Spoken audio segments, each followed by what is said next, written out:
and I would walk behind the chalkboard, and I knew I was on a hot mic, and I would start saying stuff like, okay, you can do this, all right? They're all rooting for you out there, or whatever. There's 800 people watching live. You know, you don't know how you're going to start. You maybe say the first sentence, and then we'll just see where it goes. And people loved that.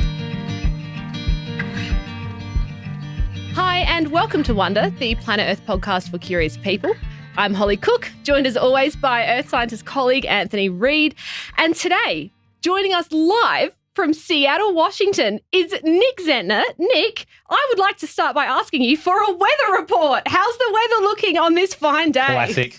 Oh, I love it. I'm sneaking a peek right now on my monitor. 82 degrees Fahrenheit, Holly. Anthony, nice to meet you. And it's we're turning the corner into fall, which must mean that you guys are turning the corner into spring. Exactly. We sure are. I woke up with hay fever for days this morning. Poor thing. Now, to our listeners back in Australia, I'm not sure if you caught up on this or not, but several weeks ago, I started receiving the loveliest Instagram messages from a brand new friend of mine, Nick. Nick runs an incredible, dynasty is probably the wrong word, but the culture and engagement and community that Nick has built over in North America around understanding the natural world around him is absolutely phenomenal. And so what I wanted to do is actually bring Nick back on so that he can have a conversation with us and share that unbelievable spirit with our friends here in Australia. So, Nick, can you please tell us a bit about yourself? Because since the last time we caught up, you've been to the Grand Canyon. I believe you've done some travels elsewhere. I'm not sure if I'm allowed to name where, but I would like to ask you, you're this traveling storyteller. Tell me about that. I'll make it short, Holly. Thank you for asking. I've been here at Central Washington University for 35 years. I'm 63 years old. Maybe Don't look a year over 25, Nick. Good man. Good man. There you go, Ann. I knew I'd get that from you, Anthony. Thank you. And I'm living the life of a graduate student right now. Like I was learning an incredible amount back in my 20s, and I have re-engaged with that, just soaking up as much as I can, both in my office with my teaching and then out in the field making video programs. So it's just been delightful to return to that life late in my career. Fantastic. Awesome. Now, you say late in your career, but I recall hearing a story of yours, which is kind of maybe how this passion, how this career, how this mindset, this geology perspective on life started with you. And I believe it started in Glacier National Park. Am I correct here? You are correct, yes. And I've been recently interested in those rocks after many decades of not caring that much. But when I was a college kid, I ran out of money. I worked in Lake McDonald Lodge, and I was doing hiking for the first time in the mountains. I was living in the Rocky Mountains of Montana. And I started learning that the upper half of those mountains were Precambrian sedimentary rocks that had been metamorphosed a little bit. And at the bottom of the bottom half of those same mountains were much younger. And there was therefore a major thrust fault that shoved all that old Precambrian rock eastward on top of the younger stuff. That did it for me. Forget the fact that there's all sorts of eventual matches with other Precambrian rocks in your neighborhood, but just that simple fact got me going on geology, and I haven't stopped. Amazing. I love it. Those big scale relationships they do blow your mind. I can relate to that sort of story of seeing. And my story would be that visiting the Himalayas and seeing, again, these huge, big features, huge thrust faults, putting up huge ancient, and bits of the crust up and above and putting them on top of something where they shouldn't be. Literally, fantastic. I think you were like, again, I can't remember where, maybe it was our own conversation, but you were like, I was literally sitting on ripples on top of this mountain. Under my bum was ripples. And you just were like, how is this possible? And why? Correct. Petrified ripples, 1.4 billion years old. So it's all there. Those are the main things to draw you in. And you both know that telling stories and showing photos of beautiful places, whether it's still photos or video, is the way to go. So we did that conversation whenever, Holly, this summer. And when I found you guys, I'm like, you guys are doing what needs to be going on, and I've got the similar kind of vibe here. So we're kindred spirits, I think, in many ways. Completely. I think kindred is exactly the right word. I noticed that you're sitting in a university office, and this is a bit of a personal question, so feel free to, go as far as you want with this. But Sure. when I reflect on what Anthony and I do, I'm like, you know this, I'm a PhD student. I'm still very much learning my way in the research world. And I find sometimes there can be a push and pull with the persona of being a science storyteller and also just being like a geologist, a researcher, and there's sort of these two worlds that we tango. Do you have some kind of commentary on that? Because I haven't found the answers yet. Have you? Well, I don't know if I found answers, but I've had experiences, especially since 2020. So before 2020, I was making a public television TV show based out of Seattle, and it was just for television. And yes, that's storytelling. And is that super respected among other scientists and geologists? Not really. Like, I'm just a pretty boy going on camera telling these brief stories. Okay, that's fine. And then the pandemic happened, and I started using YouTube live streams from my backyard, and I started building this kind of homey audience. And then it was such a hit, basically, because everybody was trapped at home looking for something to do. So I had all these folks kind of captive audience. Yes, they were a captive audience, but we finally got out of COVID, and I figured they all go away, but they haven't. The audience continues to grow. So to answer your question, as I've gone back into my regular classroom and teaching, I've been trying to experiment with doing all this stuff I was doing at home and bringing it into the classroom, not even really asking permission to do it. I've just been live streaming stuff from my classroom. Love it. And many people coming from all over the country, in some cases around the world, to visit Ellensberg, Washington, to see this place. It's even helped with recruiting for our geology department. But this is not what typical university setups can recognize. It's just so new and innovative that they don't really know what to do with it. So there's frustration there sometimes. I think that there's the key word is homey, Nick. Like when I, like a day after I went on your podcast, I received a message from a good friend, Pierce, and he said he'd taken a screenshot of me on your page and was like, "Oh my God, you're on Nick Zentner." and it's like this, that you have created a place that feels like home. It feels like that people, when they engage with you, Nick, whether that be with your Nick on the Rocks, whether that be with your podcast, or whether it's actually your in-person lectures that you host for your community, they're coming to a place where science is a home. And that's, I think, quite a new feeling for like an institution, for a research institution. They don't usually feel like coming home. So I just do want to say it is remarkable how you build that softness with your community. Well, thank you, Holly. I just had a visit with a new student who she's in her 30s, and she never went to college, and she started watching these programs, and her word was accessible. She didn't think that geology would be accessible to her without a bunch of math and chemistry and other things, but she got enough courage to move to this town to start school. I'll have her in class starting next week, and that kind of thing is going on now, which is very meaningful. So the home part and the entertainment part and the lively stuff and all that and wonder and all that sort of thing, it's all wonderful. But there can be some tangible results of it as well. And that's the fun part for me. That's a wonderful story. Totally. So I would like to know, because I've noticed on your Instagram, Nick, that you have been traveling in around British Columbia, in and around Vancouver Island. Can you please tell me what you have been doing over there? Well, I've been shooting some of these video programs for public television, but I continue to try to learn new things. So in the last 5 years, I've learned a lot about exotic terrains being added to the craton of North America. And most recently, just in the last couple of days, I've been deeply into connecting the Glacier National Park bedrock we were just talking about with Tasmania, with Antarctica, with Australia. Anthony, are you familiar with the Rocky Cape group? Yeah, I haven't been there, but we know Jackie Halpin. She's one of our good friends. So, yes, we know the people who've worked on those rocks, yeah.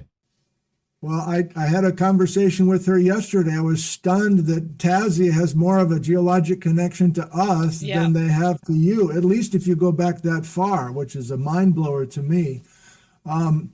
So I've been learning from you guys, and especially one of the more recent episodes where you had that screenshot of Australia and Anthony's telestrating and showing us. I love that. Like I hope you guys keep going with that. I don't know if you feel like that's hokey, but I think that's the way to go. Like just keep visually showing us and teaching us from your continent and elsewhere. That's lovely. So I was watching your interview with Jackie Halpin yesterday. It's so good. And I literally said to Anthony this morning, oh my gosh, like he's name dropping Jack Mulder and Jackie Halpin. Like these are our mates over here. I cannot believe how awesome it is to see our Australian friends and our Australian geology being taken across the Pacific over to Washington State. It's like, it's so, not even just Washington State, like that whole seaboard of the East Coast is I think, now probably more than ever, we need to make sure that people are connected and connected in positive and healthy ways. And this, what Nick is doing is demonstrating and creating value of storytelling and people reconnecting with natural systems. All these things are super important, especially right now in the world. So, anything we can do to bring an Australian community who otherwise are maybe focused inwards, and maybe there's a North American community focused inwards, but reaching back far deep time, these continents, literally the continents we live and born on, were connected at one time. Yeah. Anthony, can I ask you, I know I'm supposed to be a guest here, but like why is this approach important to you? I was kind of grilling Holly about this personally a couple of weeks ago. Hang on. This is how Let Nick cook. Let him cook. You answer his questions now. Why do you have the same kind of interest that Holly does about this connection that you were just talking about? Like, that's not a common thing. So what is your personal story? How have you gotten to this point? Was that built on frustration that you felt like there should be these connections with other non-geologists, or was there another motivation to get rolling in this way? Well, yeah, like you say, I think I've always wanted to share that enjoyment and the fun, like the actual fun side of these things. Like science is I always felt like science was something that is incredibly interesting. I just found it interesting and I wanted to share that with people. I think that people who are not scientifically trained still deserve to be able to understand or at least appreciate scientific concepts. And I think that there are ways that you can have those conversations with people.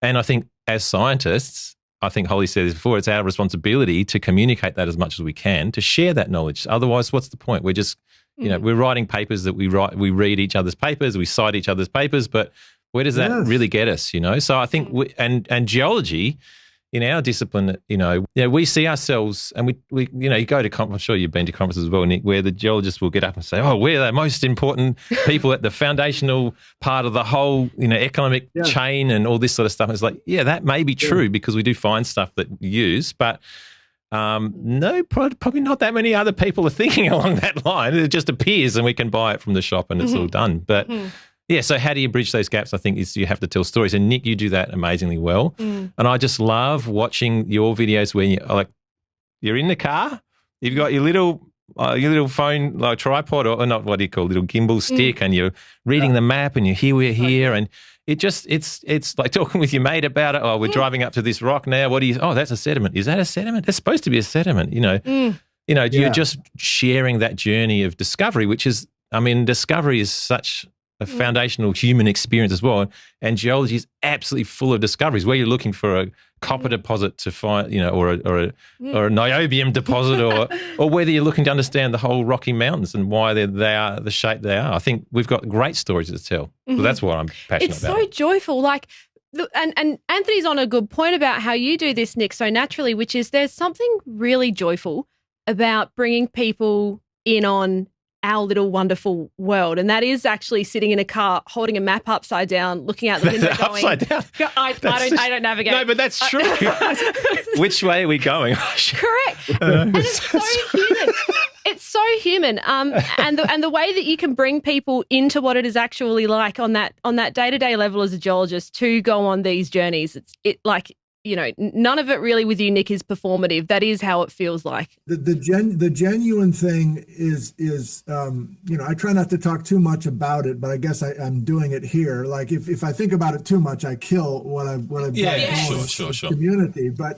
But it is, I think people can sniff out a fake pretty quickly. Like if somebody's doing something to then get promoted or to get an award or something like that. But I think you guys have this as well. It's genuine. It's real. It's not an act. It's not fake. And people just are gravitated to that. I'm not even sure it matters if it's geology or if it's something in arts or whatever. But I think many of us are just looking for that, especially now. I found a recent, I've forgotten the handle. I wish I could shout them out now, but a person who's posting about how vegetables are grown in Australia, and they're going to different farms. Have you seen her? I have, actually. I was just like, far out. This is so interesting. These are human. These are the cauliflowers that you eat in 4 weeks. It's like, wow, anyway, I agree. It's about actual, interesting, real, tangible in the sense, like real content, real engaging stories. Yeah. Yeah. Well, what brings people together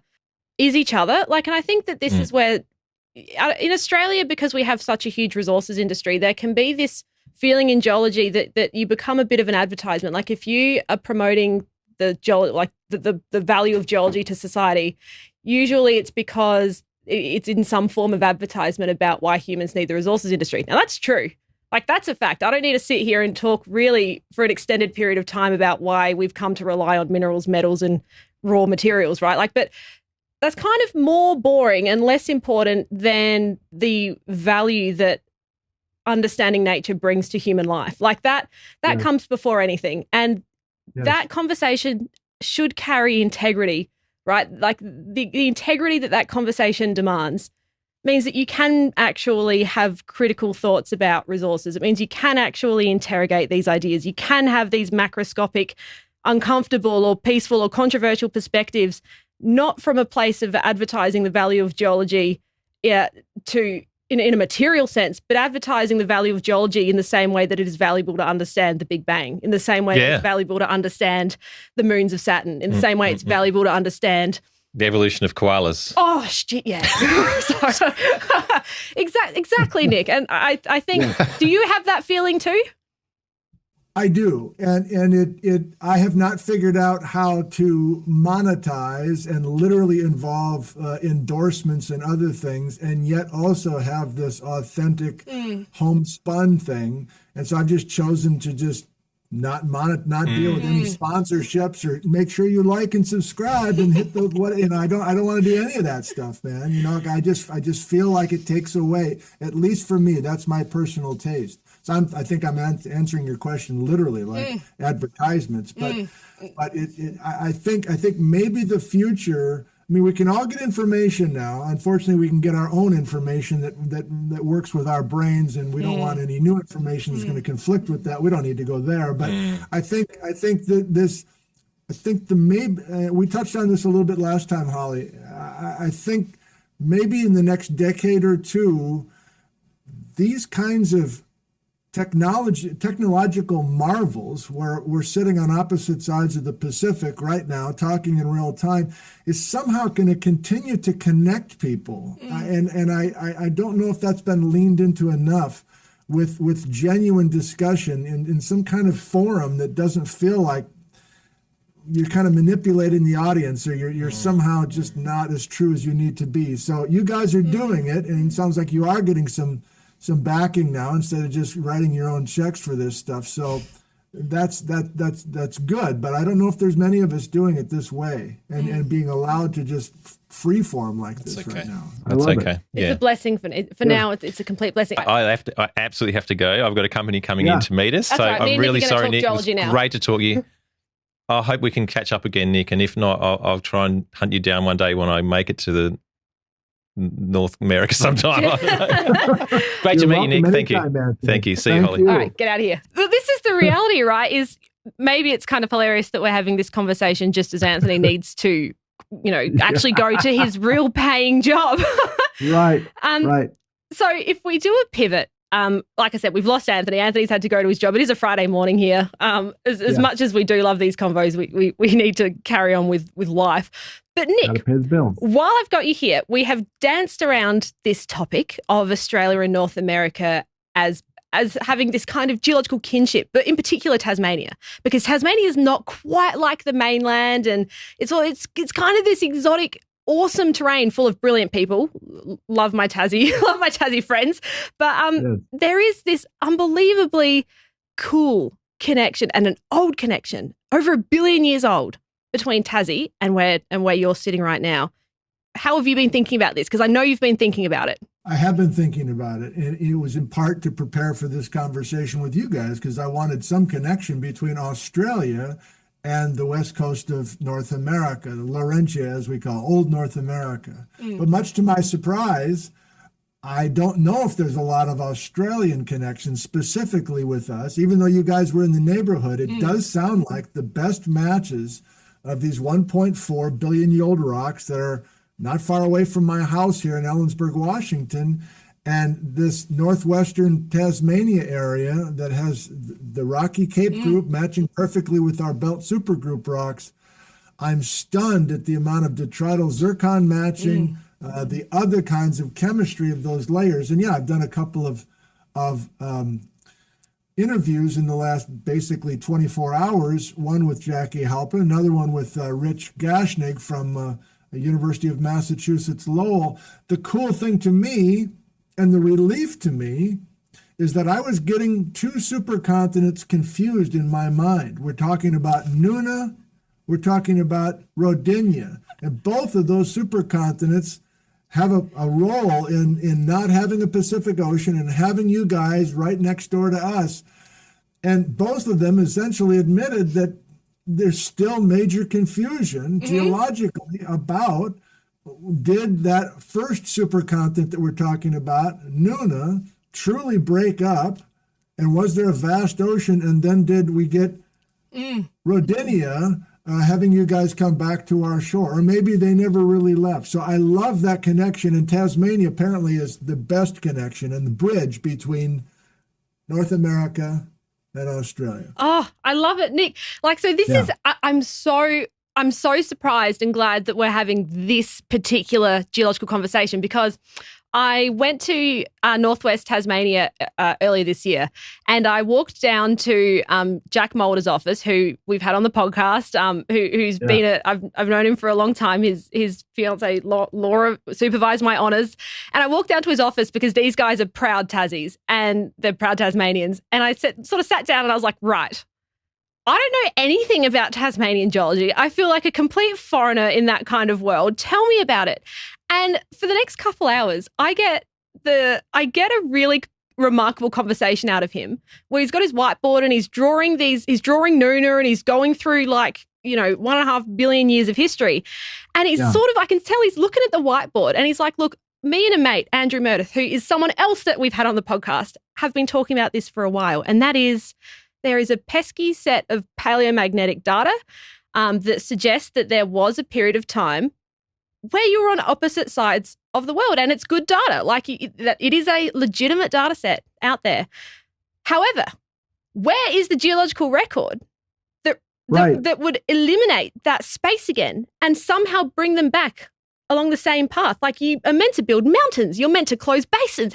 Where's the geology for that? And that is a common question when I start studying, and have been studying, these exotic terrains in Western North America, looking for these serpentinites where you're closing an ocean basin and getting some old seafloor spreading that's been metamorphosed, but looking for these incredible signs that you've closed a basin. Apparently there's nothing from this ocean that's exactly what you're talking about. But you did it again right there, Holly. You put a personal history in. You had an image of a whiteboard. You've got Jack kind of pondering as he's talking to you. That's the way to pull people in. You know this, but I'm just pointing it out for maybe your viewers. Like, that's the way to draw people in. And I love how you can just effortlessly put in.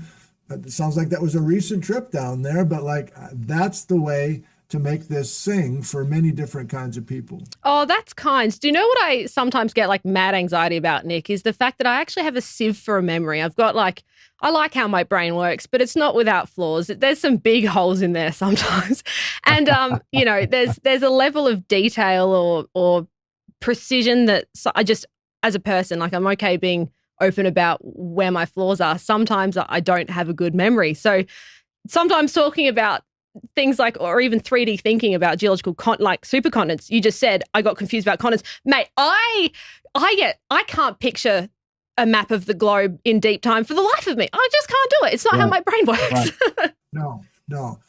We all have that. I don't know if we should go this far into how we are genuine, but you just admitted that. I'll admit something. I give myself a pep talk before I start a live stream. And I used chalkboards in an auditorium when I first brought this backyard thing into my classroom. And I had my chalkboard set up because I'm an old dude. I would literally have a microphone on. I'd say, well, we'll start the program in 5 minutes. And I would walk behind the chalkboard and I knew I was on a hot mic. And I would start saying stuff like, okay, you can do this. All right. They're all rooting for you out there or whatever. There's 800 people watching live. You know, you don't know how you're going to start. You maybe say the first sentence and then we'll just see where it goes. And people love that. They're like, I want that. Like they view themselves as having that kind of weakness, whether it's anxiety or whatever, but just even sharing that, like who does that? And who does what you just did? Like it's all in the name of connecting. That's just another way to connect. And I think mostly people in science, in geology, they're so concerned about their facts. They don't want to make a mistake. They don't want to look foolish among their peers. They're not even thinking about who's really out there watching. They're just thinking about maybe their 3 friends in geology who are maybe going to see them and they're going to go, you got those, you got those numbers. Yeah, right. So this total, transparency thing, probably goes too far for some people, but I'm comfortable doing it that way. And it makes me feel good just to share some of that as well. And it sounds like you're doing the same thing. You have been doing it and it works. Yeah. Maybe it's also just a sign of the times. Like you've been doing this a long time. But Anthony and I, a few years, but even just the last couple of weeks on social media, there's nothing more frightening than feeling like people lose touch with how to talk to each other. And and so when I look at geology, I go, I love the blue sky contribution to knowledge thing. Like it's I live and breathe it. I think knowledge is powerful for the sake of it. So I'm not coming for that. In fact, I treasure it. But when you have a powerful thing to offer people, which is connection to each other and curiosity and joy, when you have that in your life, you really owe it at least to yourself to explore how that can be a gift to other people. And I see geology as that too. So I know that we keep banging on about it, but it's unique to find someone also participating in that pursuit. Thank you. I'll add one more thing. Well, why not? Let's keep going. I don't have a moderator in my live chat. I don't delete hateful comments down, but no. And I get advice occasionally like, you really need to keep track of this. There's a bunch of yahoos out there, a bunch of negative people. Maybe they show up and then they kind of sense what's going on and they get bored and leave or whatever. They just realize, and some just give into it. So all of this is kind of working together weirdly. I know we're talking about geology and maybe this episode is pretty light on geology compared to your others, but I mean, it's more of a communication podcast, I guess, this episode. And I have found something here, and I think you're finding it as well. And the potential is to do way more of it with this kind of flavor, even though it's unusual and maybe peers would not understand why you're doing it. Like, what's your reaction among your peers or your professors? They must know about this by now, don't they? So, well, I mean, my immediate community, like my panel of supervisors, for like, if I get really personal, that I find them to be fantastic. Like, I couldn't ask for a better group of mentors around me in terms of just Carl Spandler, Adam, Lucy McGee. Like, I've got people in my professional life. Same with my old workplace, actually. My my old boss, Katie Humes, Jess Doherty. I've got people that I can name and go, you have been spectacular mentors for me. I suppose more broadly, it's nothing new in just that you can sometimes feel you don't want to be someone that kind of dilutes the seriousness and esteem of research, and there'll be opinions like that out there, and that's, I don't know, that's okay too. But I think it's nothing that we haven't already covered in terms of just there's a mix of responses. I'm lucky that I choose to have people in my life that are good and supportive. Cherry picking bias. Yeah.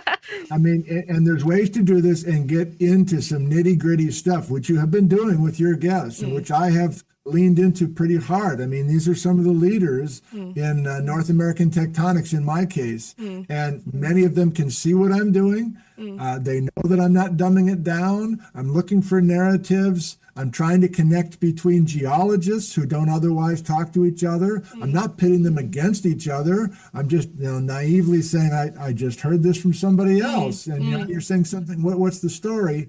And so that kind of thing is not totally understood until people buy in and watch everything. If you're a high-powered research person, you're not going to totally get it until you start watching these programs in full. And some are doing that, which feels great. And that will be more and more the case with you and Anthony as well. Oh, beautiful. Well, hey, let's finish on a super epic geology note. I would like to understand, you haven't, I think you've kind of already started this Alaska talk, like unpacking geology through the eyes of Alaska.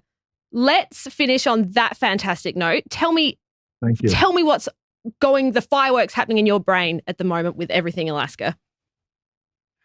I do an alphabet series, I call it, every winter. The weather's, it's dark, there's not much else to do. And the last 5 winters, I've picked a topic and I've gone deeply into it. And I picked 26 letters, essentially. There's 26 episodes in this series. And the gimmick is I teach myself brand new stuff. I interview folks. I typically have a motive because I'm now part of certain National Science Foundation grants as the official outreach person, because enough folks have seen what I'm doing that they write me into their grants. They have to say, I'm going to share my work, but I'm including this guy who's got all these viewers. So I'm on a new Alaska grant, and it's a young fella in his 30s from Purdue University, Michael Eddy, who's highly respected. And I've already done this twice with Mike, with other areas. And so Mike says, well, we're on the Alaska grant. We're going to fly up there next summer. We're going to do some videos in the field, right, Nick? And I'm like, that sounds good, Mike. By the way, I don't know a damn thing about Alaska. Can I say that to you? And he's like, oh, that's fine. You're probably going to do Alaska A to Z. And I'm like, that's exactly what I'm going to do. So I have been chipping away at interviews, other things, putting them in what I call the Alaska Video Library, which is at my website, nickzentner.com. And then I will eventually, when I start this alphabet series in November, grab segments that I can weave together into a narrative as I learn with the audience about Alaska. But it's a big state. It's a complicated state. Some people that I know say, you're crazy for doing this. This is way too much. You're going to get overwhelmed. But it's the same thing we've been talking about today. Just kind of like stumble into it. And I don't know this and I don't know that. No, maybe I can make a connection.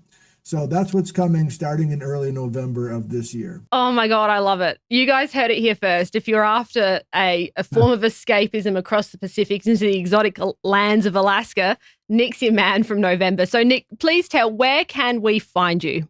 My YouTube channel is my name, Nick Zentner. And I also have a website called nickzentner.com. And so anything that I put together, whether it's an audio podcast or a live stream or a field video, it's in both of those places.